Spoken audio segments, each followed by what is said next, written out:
상하이에서 안창호가 마주한 현실은요. 아이고, 혼란 그 자체였어요.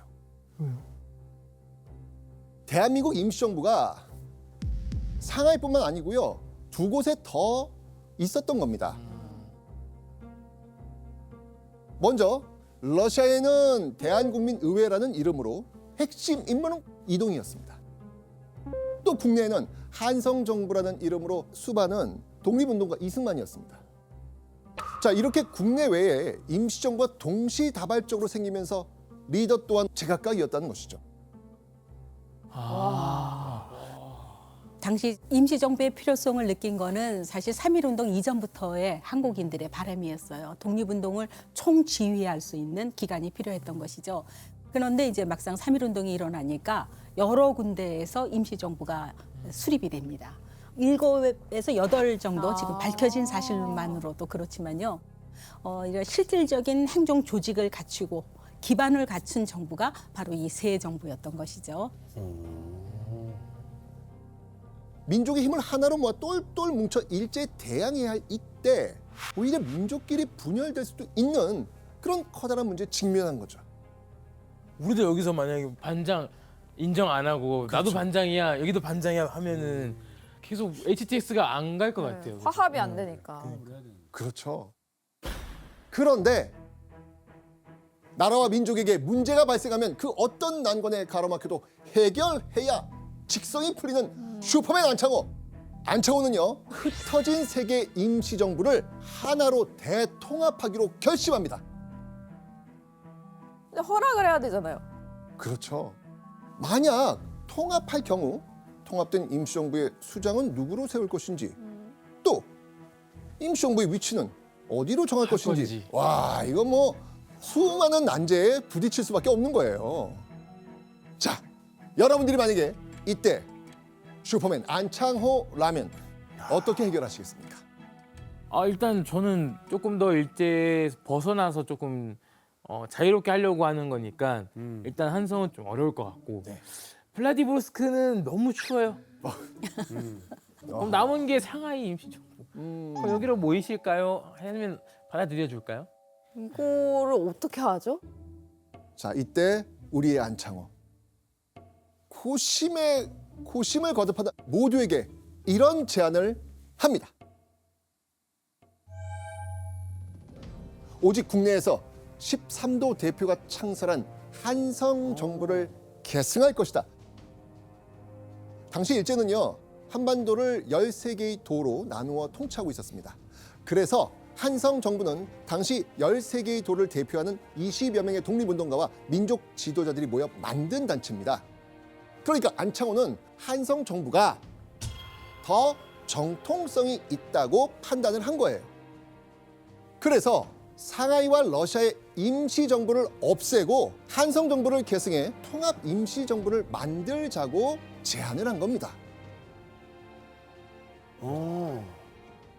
이런 판단도 쉽지 않습니다. 내가 않죠. 지금 속한 조직이 상하이입니다, 지금. 내가 어렵게 상하이까지 갔는데 그렇죠. 거기에 있게끔 내가 노력을 해야겠다. 그런 마음이 자연스럽게 올라오죠. 그렇죠. 진짜 독립이 먼저인 거예요. 자, 그런데 러시아에 기반을 둔 대한국민의회 쪽의 반응은 어떨까요? 그럼 우리로 해야 되는 게 맞지 않아요? 왜 막무가내로 하시오? 이렇게 나올 수도 있죠. 반발이 있을 것 같아요. 맞습니다. 대한국민의회에서는요, 내부 반발이 심할 수밖에 없었겠죠.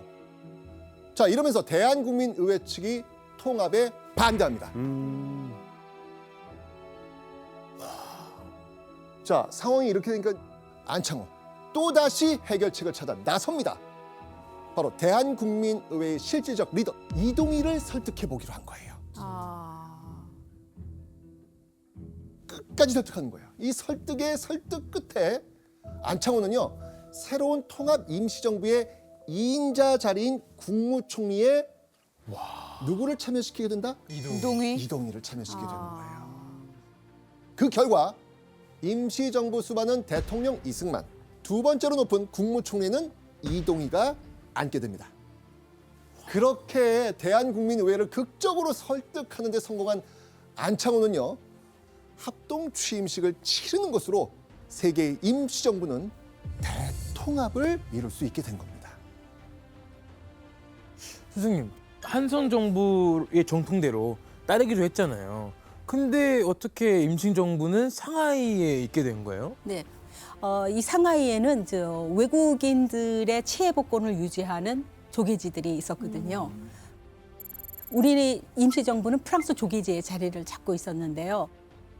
특히나 일본의 영사관 경찰들이 프랑스 조계지로는 오지 못했어요. 그래서 안창호는 이곳에 그 미주 동포들이 모금해 준 돈으로 상해 임시정부 청사를 마련하게 됩니다. 여러분, 만약 안창호가 통합 임시정부의 수립을 추진하지 않았다면 이거 어떻게 됐을까요? 지금 우리가 이거 세워지고 나서 얼마나 많은 역사들이 독립 때까지 이렇게 이루어지는데 이게 다 없어졌다면 진짜 아찔할 뻔했죠. 정말 중요한 역할을 안창호 선생님이 하셨네요. 그렇죠. 와, 대단하다. 자, 그렇다면 이렇게 임시정부를 통합하는데 가장 큰 공을 세우며 엄청난 혼란을 수습해낸 슈퍼맨 안창호. 자, 어떤 자리를 맡게 됐을까요? 남은 자리는 3인자인데. 3인자 자리. 3인자 자리. 예. 안창호는요, 직급상 저 아래 위치한 노동국 총판 자리를 맡습니다. 노동국 총판? 원래 노동국은 내무부 산하에 있는 국입니다. 내무부 아래에 있는 조직이니까 국무총리 대리를 하고 또 내무총장을 하면서 실질적으로 상하이 임시정부의 수반과 같은 역할을 했던 그런 안창호에게 노동국 총판은 한직과 다름없는 것이었죠. 상황이 이렇게 되니까 노동국 총판 같은 한직에 안창호를 앉힐 수 없다며 반대하는 이들에게 안창호는 이렇게 말합니다. 이것은 오직 애국심에서 나오미요, 결코 사욕이 있음이 아니다. 본인이 가진 거를 다 양보하네요. 그게 핵심이죠. 왜냐면 안창호 선생님도 본인이 충분히 나도 뭐 한 자리 할 거요 하면은 충분히 할 수 있는데도 연합을 위해서 본인이 그렇죠. 완전 낫게 된 거 아니에요. 야, 남다르다 정말. 독립운동사의 핵심적인 역할을 했지만 안창호는 결코 자신의 공을 내세우지 않았던 겁니다. 자, 그렇게 시간은 흘러 1932년 4월 29일 안창호가 일제 긴급 체포되고 맙니다. 왜요? 자, 안창호가 긴급 체포된 이유는요, 바로 이 인물 때문이었습니다. 윤봉길 의사요? 맞습니다. 안창호가 체포된 당일 오전 상하이를 점령한 일본군의 승리를 축하하는 행사가 한창 열리고 있었거든요. 그런데 행사장 무대 가까이 접근한 윤봉길이 수통에 장치한 폭탄을 내던진 겁니다. 이날의 의거로 상하이 침공의 주역인 일본군 지휘관들과 주요 요인들에게 큰 사상을 입혔습니다. 근데 윤봉길 의사와 안창호 선생님이 뭐 연관이 있나요? 네, 사실 안창호가 체포된 건요, 정말 우연히 겹친 거예요. 어떤? 일제는요, 윤봉길 배후에 상하이 한인회 회장이 있다는 사실을 밝혀냅니다. 여러분들, 윤봉길 의사와 직접적으로 연관이 있는 사람은 딱 누가 떠오릅니까? 김구 선생님. 그렇죠. 선생님. 자, 그런데요, 당시 김구는 상하이 한인 회장을 그만둔 상황이었거든요. 근데 그 사실을 몰랐던 일제 경찰은요, 현임 회장이었던 이유피를 체포하러 갑니다. 일제가 거기까지는 알지 못했던 거예요. 자, 그런데 마침 그 이유필이 외출을 했네. 네. 없는 거예요, 집에. 그렇게 외출한 이유필의 빈 집에서 경찰들이 잠복하고 있었는데 하필 그때 그 집을 방문한 사람이 있었어요. 바로 안창호였습니다. 왜 갔죠? 안창호는요, 소년 독립운동단체에 속해 있던 그 이유필 아들에게 체육대회 경비를 후원하기로 약속을 했었거든요. 이거 약속을 지키기 위해서 이유필의 집을 찾아간 거예요. 그런데 안창호가 운 나쁘게도 붙잡히게 된 겁니다.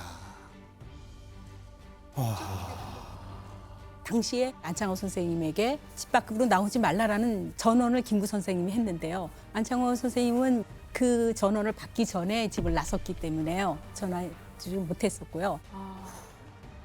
이게 워낙 큰 사건이잖아요. 뭐 정말 중요한 사람들이 막 사상되고 하니까 프랑스 조계 당국이 안창호 선생님을 당시 그 상하이에 있는 일본군 헌병대로 바로 그냥 송치를 해버립니다. 넘어갔을 때 일본인들은 안창호라는 거물이라는 걸 알게 되죠. 근데 우연이네요, 그러면. 그렇죠. 와.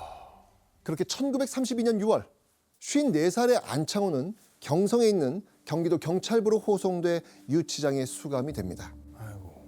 그렇게 일제 경찰에게 6차례에 걸친 긴 취조를 받은 안창호는요. 1932년 12월 일제 재판부로부터 징역 4년형을 선고받습니다.